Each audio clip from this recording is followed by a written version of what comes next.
Hello and welcome back to another video about modern point-and-click adventures. This one's a bit crazy because I somehow ended up with 8 games to talk about today. Yeah, I've been busy the past few months, so no time to waste, let's get right into it.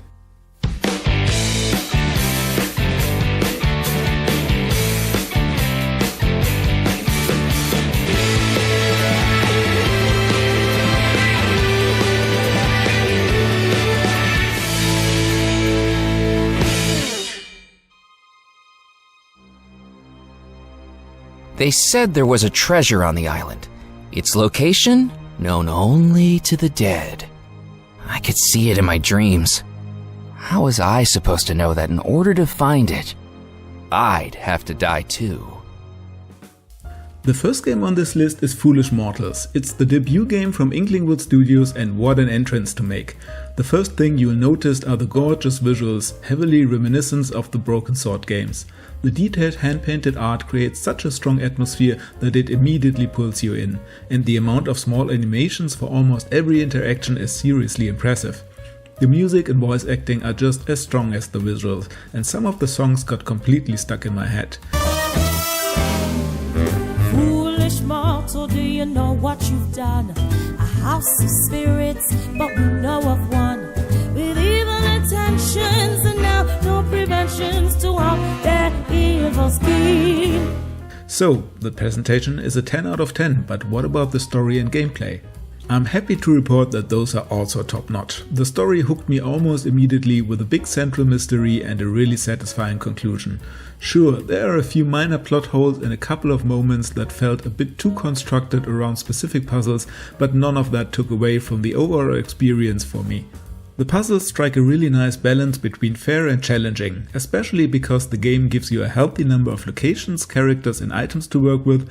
You actually have to think things through instead of relying on trial and error. Out of the roughly 8 hours of playtime, there were maybe 2 puzzles that felt frustrating or a little illogical, but the rest were consistently satisfying brain teasers. And honestly, I completely fell in love with the setting. A voodoo curse, a mysterious island to explore, a tragic love story, that's the good stuff right there. Don't miss out on this one. It's honestly kind of miraculous that such a small team managed to release a game with this level of production value.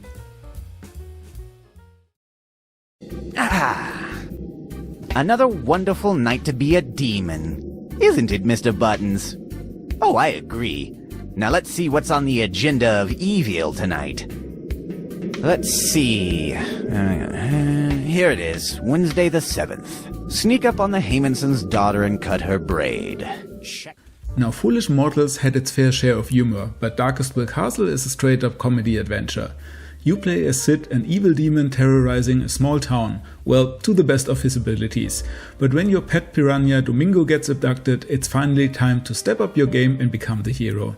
The game clearly takes inspiration from The Curse of Monkey Island. The visuals, writing style and puzzle design all feel like direct callbacks to the LucasArts classic, and honestly that's not a bad thing at all. I love that game. Even though it doesn't quite reach the same heights as its inspiration, it's still a funny and entertaining adventure from start to finish.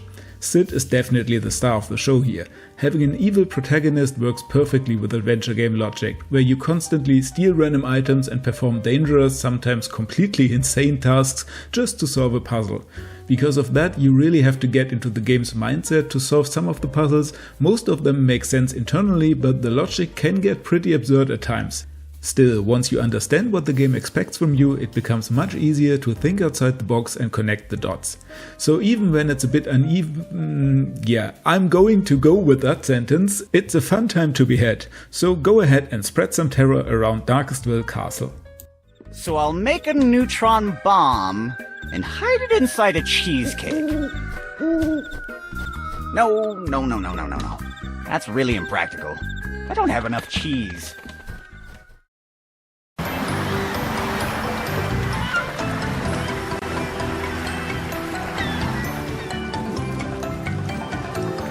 Gather round, men! Oi! We all grieve for the captain, but those Barcelon warships are still out looking for us, so we'd better get this over with. Now I very quickly wanted to talk about Duke Grabowski Mighty Swashbuckler, just about as quickly as the game itself was over.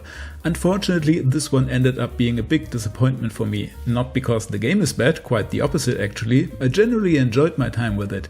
The problem is that it's over after only about 90 minutes and ends incredibly abruptly. I honestly wonder if the developer bit off more than they could chew here, because this feels more like the first chapter of a larger adventure than a full-fledged game.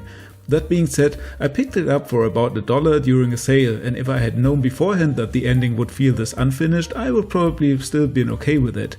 The game is funny, has some really pretty backgrounds, and does a decent job capturing that classic Monkey Island feel.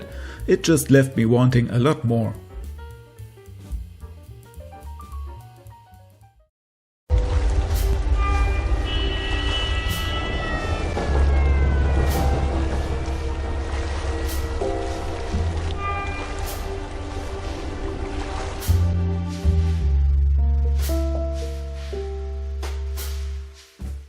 The Dark Rites of Arkham is the third adventure game by Postmodern Adventures, and if you've watched my earlier videos you already know I'm a big fan of their work.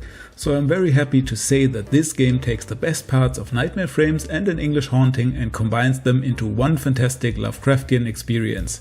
I was especially glad to see that the developers directly improved on some of the criticism I had with An English Haunting. That game felt a bit slow in its pacing and the story didn't fully grab me until the final third. Rites of Arkham, on the other hand, hooked me pretty much the entire time. The game also feels much more varied in its locations than the previous title, while looking just as gorgeous. So in a way it takes the more polished visuals and puzzle design from the second game and combines them with the tighter narrative and varied locales of the first, creating this really tasty 1930s detective cocktail with Lovecraftian horror as the cherry on top. At around 5 hours long, it also hits the perfect sweet spot for an adventure game in my opinion. Long enough to fully immerse yourself in the story, but short enough that it never overstays its welcome. The only real criticism I have is honestly more about me than the game itself. As a longtime Lovecraft fan, it sometimes felt like I had already played this story before, which means the game is actually very faithful to its source material, but several locations, characters and story beats felt a little too familiar to really surprise me. That's why Nightmare Frames ultimately felt fresher and more original to me, and I do hope the developers return to more unique material for their next project, because I'm starting to feel a bit of Lovecraft fatigue. Again though, that's my issue, not the game's fault. I still wholeheartedly recommend this one. It's a masterfully crafted adventure and a very enjoyable playthrough. I think my videos prove that point-and-click adventures are far from dead, so help me keep them alive and in the spotlight by subscribing to the channel and giving the video a like or a hype. Thank you!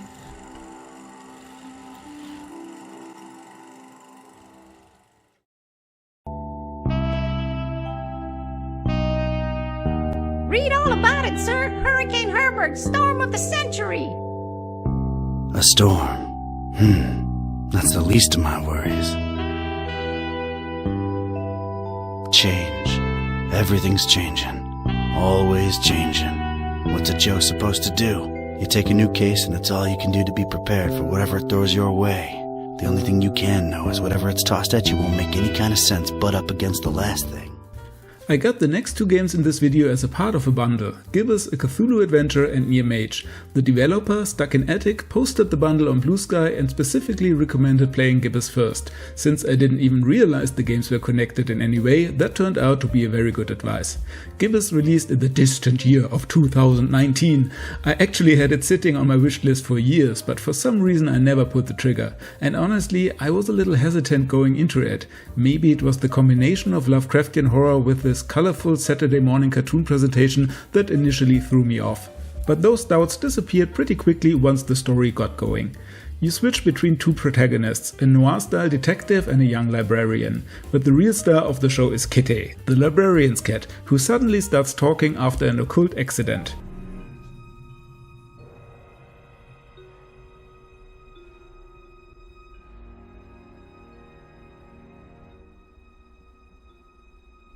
Okay, I know I've been saying everything felt weird before, but that was really, really weird. Something feels very different now. As much as I hate agreeing with you, something does feel very different now. I know, right?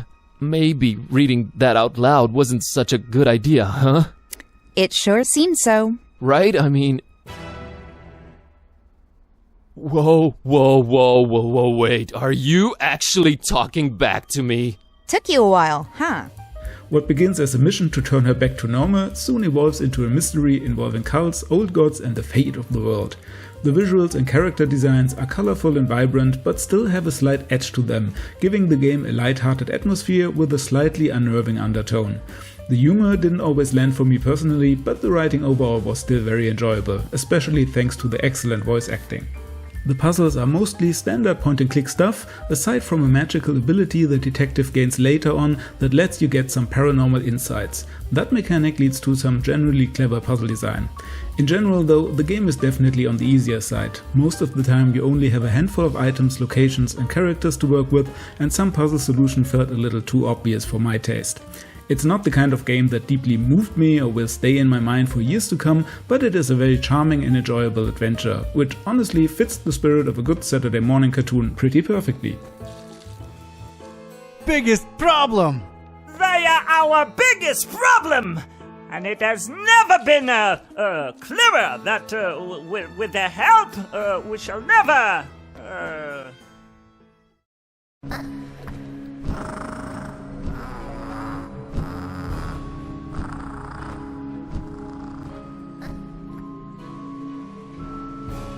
Each class you take grants you a near spell.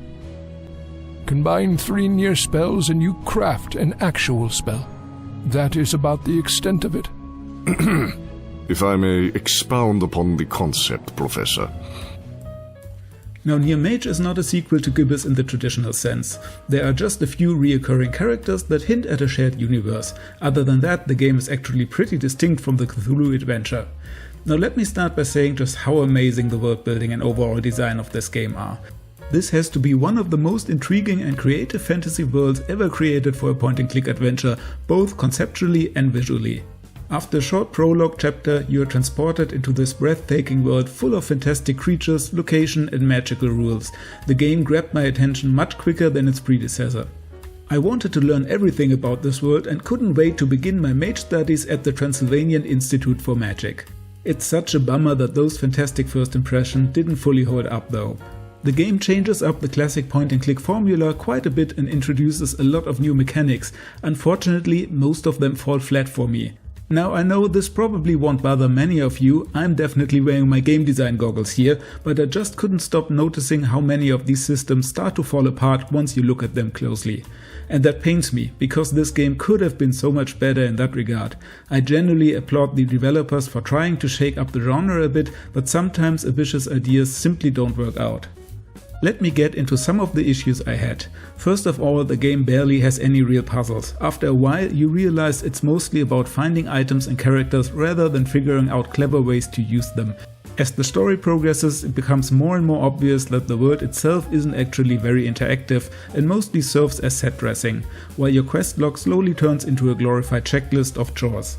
This also isn't helped by the sheer immensity of the world with an enormous number of screens to traverse. The developers clearly realized this and added a fast travel system that lets you instantly teleport to any location through a map. Unfortunately, this makes the world feel extremely incoherent spatially because you completely lose your sense of place and just jump around randomly from area to area. And because this semi-open structure doesn't really fit with the mostly linear narrative, the game introduces a kind of band-aid solution in the form of midskins, cute little creatures that repeatedly show up to deliver messages and advance the story. Now, that's actually a neat idea on paper, but when the gameplay loop slowly devolves into wandering around randomly until another midskin arrives, it starts taking away your sense of agency. The band-aid becomes too visible, which really hurts immersion. Oh my gods, another one? There is someone here to see you, Dominika. Another mechanic that sadly falls flat is the spell system. At first it sounds really cool that you can choose classes and craft different spells, but in reality you eventually have to attend every class anyway and can't actually fail any of them. So instead of being a real RPG system that lets you shape your own character, it mostly just changes the order in which events happen. The way spells are utilized also felt a bit strange to me. The game constantly warns you to only use magic when absolutely necessary, but I used spells constantly and never encountered any real downside.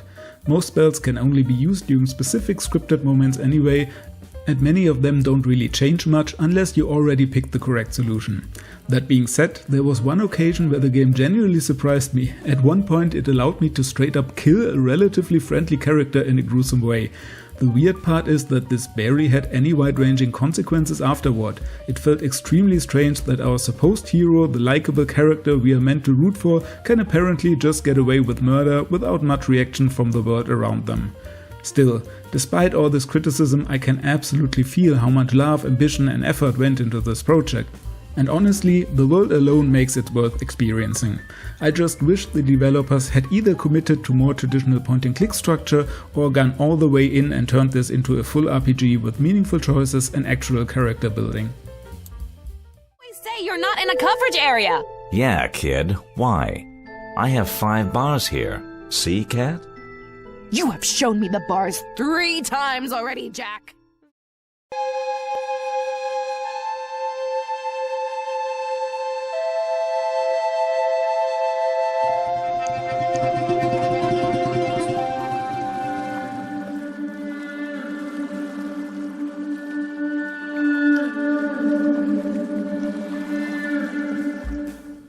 Carnival is Beyond Boolean's second point-and-click adventure after Obsession, a game I reviewed in an earlier video and was very impressed by. Once again, we relive an unsettling story with Lovecraftian themes but a unique plot. Whereas the first game had you play as a detective solving a gruesome murder, Carnival lets you play as a news reporter trying to learn about the culture of Venice, the famous Italian canal city. In this context, you will learn a lot about the city's history and culture. This makes for a more slow burn experience than the first game, which you might prefer or enjoy less than the more fast-paced story of Obsession. I personally was a bit bored with the game at first, though I have to admit it creates a dense atmosphere of mystery and unnatural traditions around the whole city, which is pretty cool. But in the second half it really gripped me and didn't let me go until the great final act. And with about 3 hours of gameplay, it doesn't take long to get there. The graphics have definitely improved over the first game, though I also like the more crude amateurish charm of that game's art. Carnival creates a lot of atmosphere with very few pixels and has these great animated portraits that are ugly looking but in a positive way. The puzzles are very easy here, probably more so than in the first game. There was only a single one that took me a bit longer because it was less intuitive. It's more about talking to people and gathering information as a reporter than really solving mysteries like in the first game. One very unfortunate issue though is that the latest update broke all existing save files, which is also the reason why I can only show you footage from the beginning of the game. That's unacceptable for a released game, and I hope the developer learned from the angry comments and makes sure this doesn't happen in the future again. But as this will probably not concern you if you give the game a shot now, I can definitely recommend playing Carnival. It's one of those horror experiences that doesn't spell out everything in detail and leaves a lot of room for interpretation while still giving you enough information to feel satisfied. And thanks to its unique setting and style of storytelling, it manages to stand out from the crowd.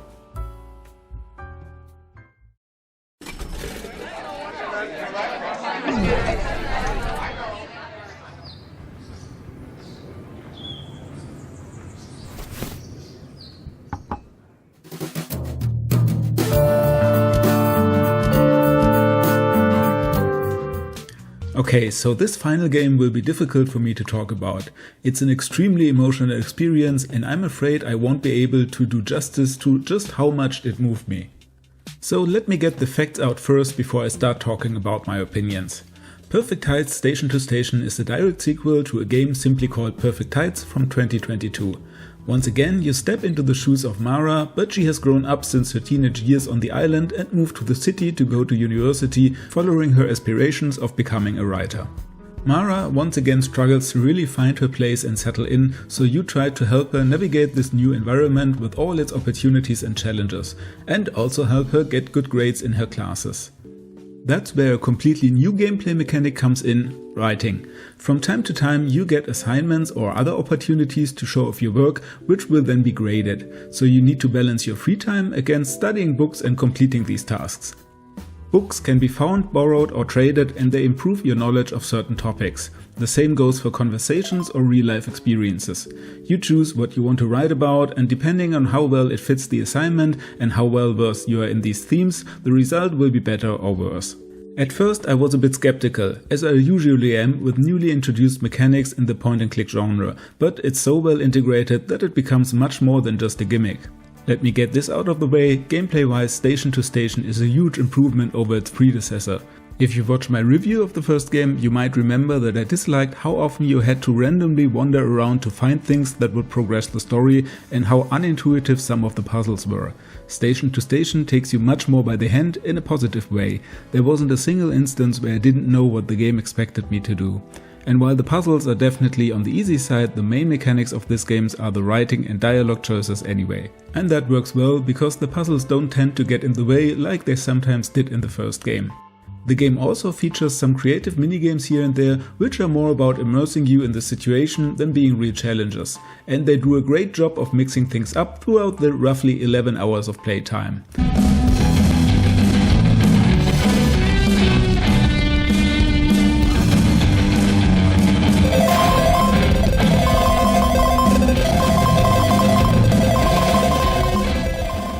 The graphics also received quite a glow up. The style stays true to the cute look of the first game, but is much more polished, detailed and coherent. There are many great close-up scenes and animations that make the world and characters come to life. The music sets the mood perfectly, and this is actually one of those rare occasions where I think the lack of voice acting helps the game. It lets you focus more on the writing than the delivery. And writing is at the heart of this game, not only in its mechanics and themes, but in the dialogue as well. Okay, so I wasn't very kind to the first game in my earlier review, not mainly because of gameplay reasons, but because of how the game made me feel, annoyed and somewhat miserable. I said that I had a hard time connecting to Mara because of much of the pain she went through seemed self-inflicted and she was often so mean and unnecessarily cruel to others. Well, Mara grew up. Not in the sense that she's suddenly walking sunshine, but she's more mature now and in better control of her emotions, and that changed everything for me. Now I could really empathize with her character, feeling every blow and every hardship thrown at her, and even when she screwed up, she recognized it and tried to do better. The tragedy of her constantly failing to enjoy her life and find happiness in the wonderful experiences she goes through is devastating, because as the player guiding her along, you only want the very best for her. I already praised the writing and dialogue in the first game, but Station to Station blows that out of the water. In my honest opinion, this might be the best written video game I have ever played. Of course, writing believable characters in a down-to-earth setting is different from writing fantasy or sci-fi, but the way these characters interact with each other and the way they talk makes them feel more real than any 4K ray-traced photorealism ever could. At one point I had to stop playing for a day when Mara was really happy in the story because I was too afraid of what would happen next. I wanted to treasure that moment because the signs were already there that it wouldn't last. Thankfully, the game ends with a few comforting moments and on a cautiously optimistic note. One criticism I could bring up is that many of your choices and how well you perform in certain tasks don't really have long-lasting consequences or lead to a branching narrative. But the game always comments on your decisions and those reactions still feel important on an emotional level. So even though the choices might be somewhat meaningless mechanically, they remain very impactful emotionally. I spent a lot of time thinking about this game. It invoked feelings in me that I haven't felt for a very long time. It made me think about the medium of games and its power of storytelling.